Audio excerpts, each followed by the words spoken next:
Back to the Happy Land.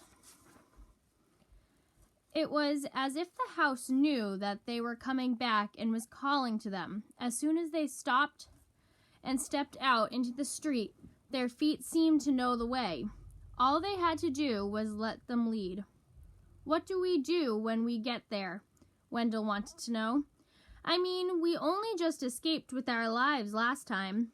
Mrs. Griffin will help us." Harvey said. Wendell's breath quickened. "Suppose Karna bit her head off," he said. "Then we'll have to do it all alone." "Do what? Find Hood?" "But you told me he was dead." "I don't think being dead means much to a creature like him," Harvey said. "He's in the house somewhere. Wendell and we have to hunt him down, whether we like it or not. He's the one who stole all those years with our moms and dads, and we won't get them back until we face him." "You make it sound easy," Wendell said. "The whole house is a box of tricks," Harvey reminded him. "The seasons, the presents, they're all illusions. We have to hold on to that. Harvey, look." Wendell pointed ahead of them. Harvey knew the street at a glance. 33 days ago, he'd stood there with Rictus and listened to the tempter tell him that a fine place lay on the other side of the mist wall up ahead. "This is it, then," Harvey said. It was strange, but he didn't feel afraid. Even though he knew they were walking back into their enemy's arms, it was better to face Hood at his illusions now than to spend the rest of his life wondering about Lulu and mourning the years he'd lost. "Are you ready?" he asked Wendell. "Before we go," his friend replied, "can we get just one thing straight? If the house is all illusions, then how come we felt the cold? And how come I got fat from eating Mrs. Griffin's pies? And—" "I don't know," Harvey cut in, doubt running a cold finger up his spine. "I can't explain how Hood's magic works. All I know is he took all those years away to feed himself." "Feed? Yeah, like a vampire?" This was the first time Harvey had thought of Hood that way, but it instinctively seemed right. Blood was life, and life was what Hood fed upon. He was a vampire, sure enough.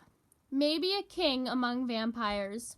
"So shouldn't we have a stake or holy water or something?" "That's just in stories," Harvey said.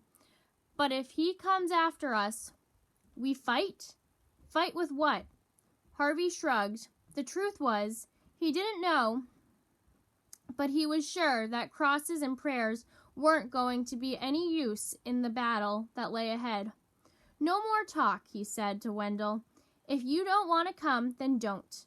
"I didn't say that." "Good," said Harvey, and started toward the mist.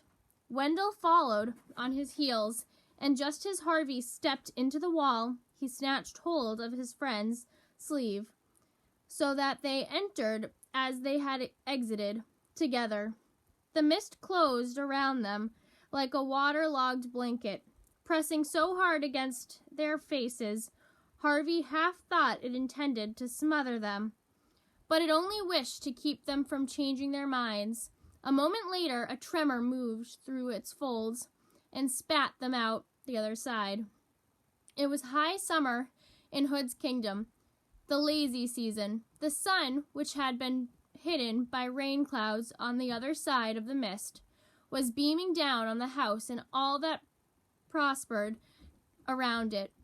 The trees swayed in the balmy breeze, and doors and windows on the house, its porches and chimneys, and all gleamed as if newly painted.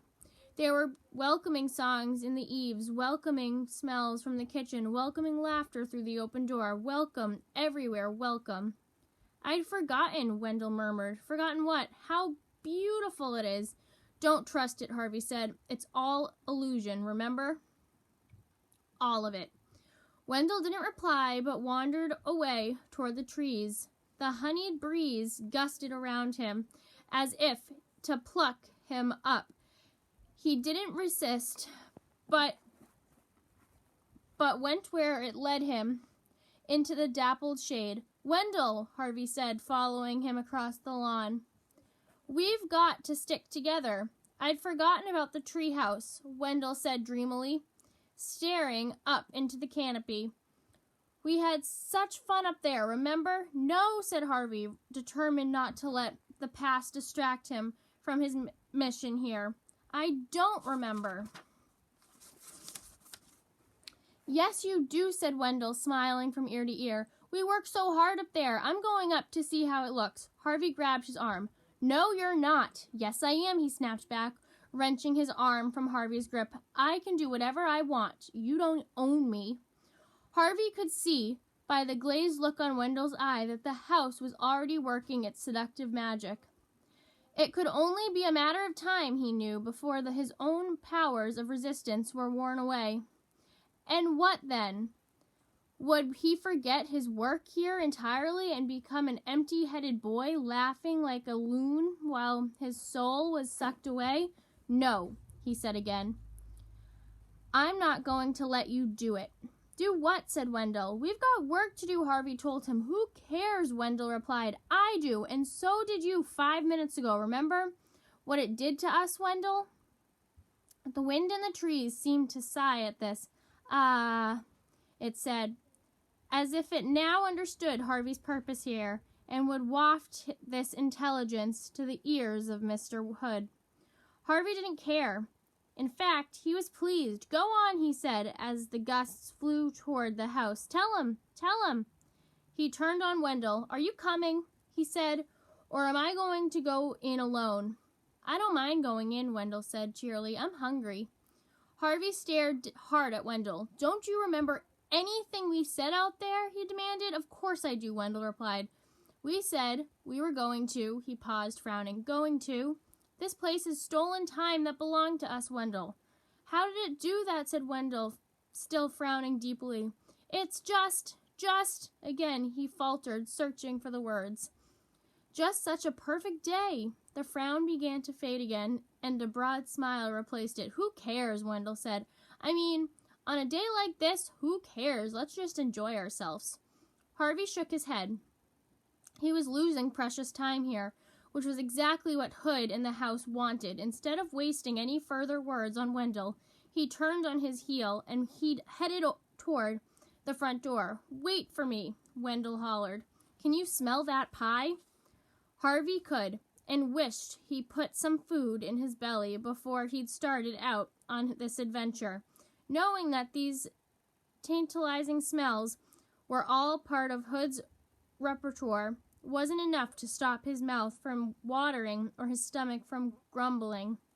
All he could do was think of the dust to which his arch-animals had turned when he'd stepped out into the street. The pie on the kitchen table was probably made of some bitter stuff, concealed beneath a veneer of sweetness. He held on to the thought best he could, knowing that the house into which he was about to step would be full of such bland dishes. With Wendell again trailing a step behind, he climbed the porch steps and marched into the house. The moment they were both inside, the door slammed behind them. Harvey reeled around, his skin crawling. It was not the wind that had thrown the door shut. It was rictus.